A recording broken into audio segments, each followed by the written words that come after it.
Good evening, everyone. I'm going to be reading a little bit of a section from this book, and it's called The Practice of the Presence of God, and it's written by Brother Lawrence, who's was in France.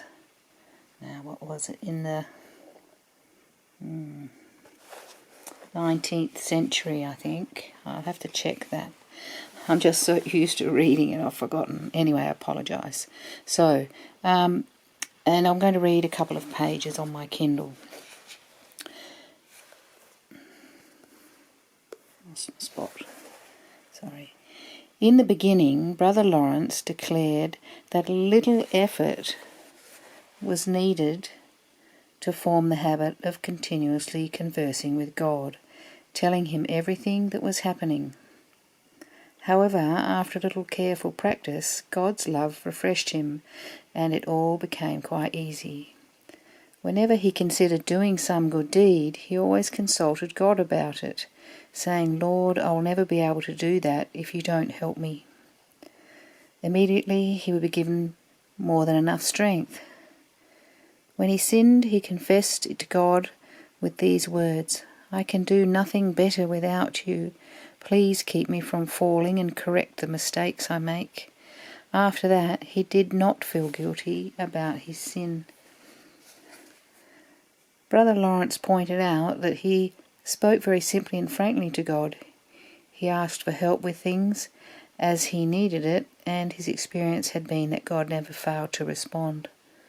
Only recently, Brother Lawrence was asked to go into Burgundy to get supplies for the monastery. This chore was difficult for him because at first he had no head for business, and second, he was lame in one leg and could not walk on the boat without falling against the cargo of the barrels. Nevertheless, neither his awkwardness nor the errand in general caused him any distress. He simply told God that it was his affair, after which he found that everything turned out nicely. Things went the same way in the kitchen of the monastery where he worked. Although he once had a great dislike for kitchen work, he developed quite a facility for doing it over the 15 years he was there. He attributed this to his doing everything for the love of God, asking as often as possible for grace to do his work. He said that he was presently in the shoe repair shop and that he liked it very much. He would, however, be willing to work anywhere, always rejoicing at being able to do little things for the love of God. Brother Lawrence was aware of his sins and was not at all surprised by them. "That is my nature," he would say, "the only thing I know how to do." He simply confessed his sins to God without pleading with him or making excuses. After this, he was able to peacefully resume his regular activity of love and adoration. If Brother Lawrence didn't sin, he thanked God for it, because only God's grace could keep him from sinning. When he was troubled by something, he seldom consulted anyone about it, knowing only that God was present. He walked in the light of faith and was content just to lose himself in God's love no matter what happened. There in God's love he would find himself again.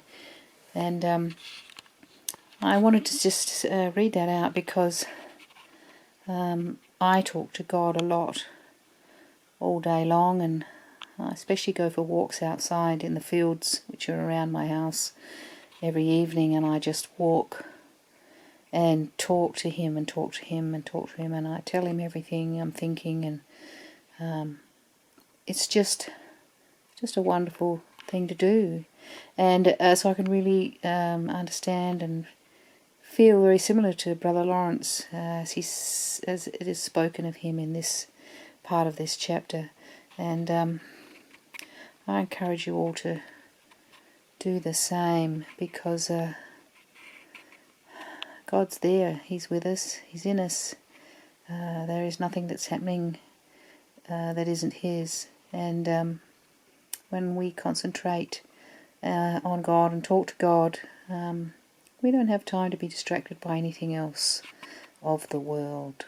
There's a lot happening always something happening in the world that can distract you from talking to God and being with God and remembering God and everything we're doing. So anyway, that's my encouragement for you all, brothers and sisters in Christ, and support for you.